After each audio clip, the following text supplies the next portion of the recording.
called it the magic of Qigong. We have 7 minutes of magic. Magic usually refers to, and this is alchemy. Have you heard of alchemy before? Yes. Internal alchemy. A lot of the Qigong, the schools have kind of come down through the alchemy schools of Taoism, and it sounds sort of esoteric, but basically the magic is refers to transformation, right? Transforming one energetic state into another energetic state. So we can be at a low energy state, and we're going to do some Qigong to transform that, and voila, magically we feel a lot better. Or we have tension or tightness, pain, problems in our body, and we do some of the right kinds of movements or right energy exercises, and we get that transformation. So what we want to be able to do is, what I want to be able to do is give you guys some tools and resources tonight to make your life a little bit more energetic, or to kind of take your health and energy state where it is today into something a little more refined or where you want it to be. The nice thing about Qigong is that it's very practical. You can do it almost anywhere, anytime, and get some benefit. The bad thing about Qigong is that you actually have to do it to make it work. You know? I hate that.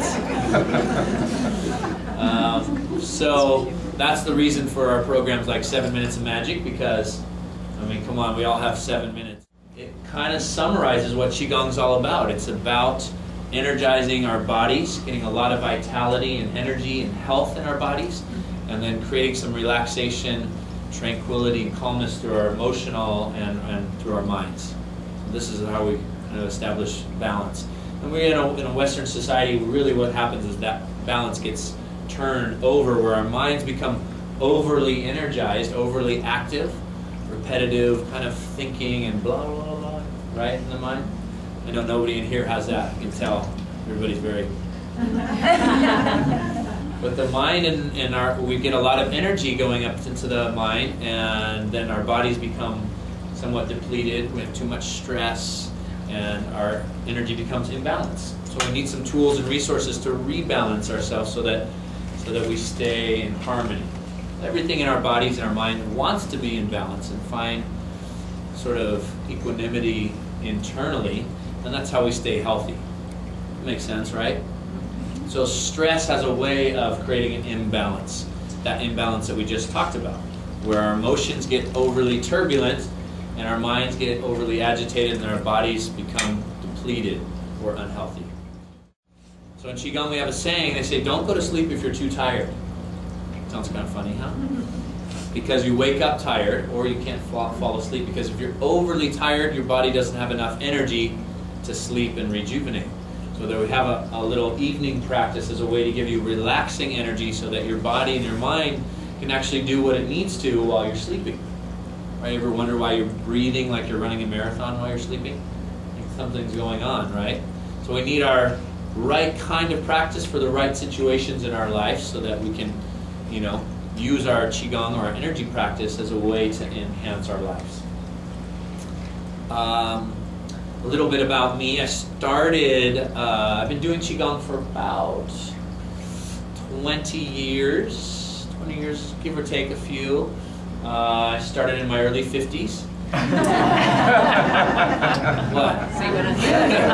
This stuff really works.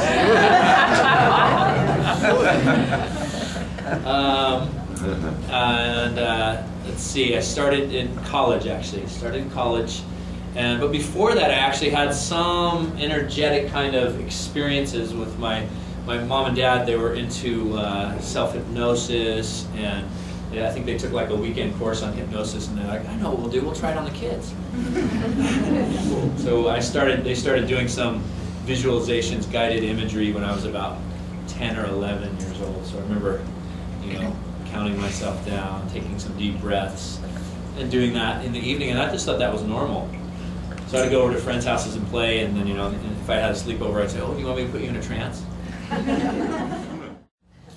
But what happened when I was about, I think maybe 14 years old, I had these amazing energetic experiences where I was feeling this kind of life force energy moving in my body. I had no idea what it was. I thought anything from, maybe there were spirits in my room or ghosts, or just I had no real way to validate what that experience was like. So I became very curious and started reading up on energetic practices. And there wasn't a whole lot at the time to kind of look through, especially as a high school student.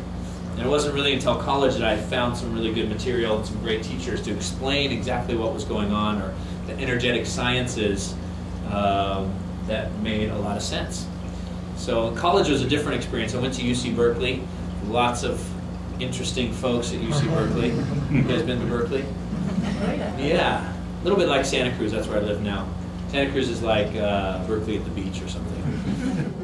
The very first week of school, I went to class. I was taking a kind of upper level class, and some of the older guys in the fraternity were in the class with me. This taught me about, you know, humor, and sense of humor, and not taking yourself so seriously. That was the lesson I took away with it. So anyways, it's a class of about 800, 900 people, and I was sitting there, and I thought, oh gosh, I forgot something. I don't know why I left. But I got up, I was like in the middle of the row. It was like a big, like movie theater kind of stadium seating. So I got up and I said, well, just hold my place, I'll be right back. And the room was dead silent. And as soon as I stood up and I started scooching out, the friend, or at least I thought it was my friend, said, screw this, I'm out of here. And I yelled it out, and all 1,800 or 800 heads turned to me. And I was like, who is the jerk who said that? I'm the guy in the room standing up. And he's pretending like he's taking notes. Even though the lecture hadn't started. That was my first week at UC Berkeley fraternity house experience. It just kept getting better from there. So I got through my psychology program, and I really was delving into more of the, you know, I found a great Tai Chi teacher, a Zen sort of Taoist teacher at school. There's lots of great learning possibilities at UC Berkeley.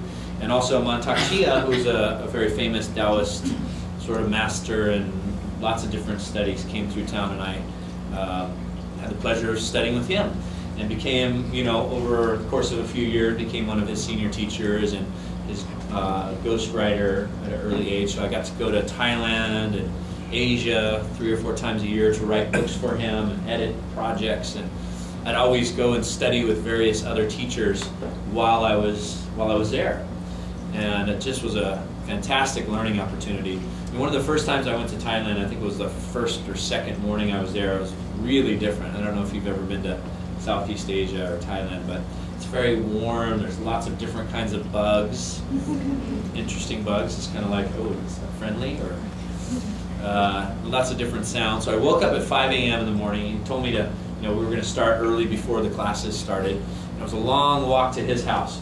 So I was walking through kind of, you know, I thought it was a jungle, but it was pretty much manicured gardens.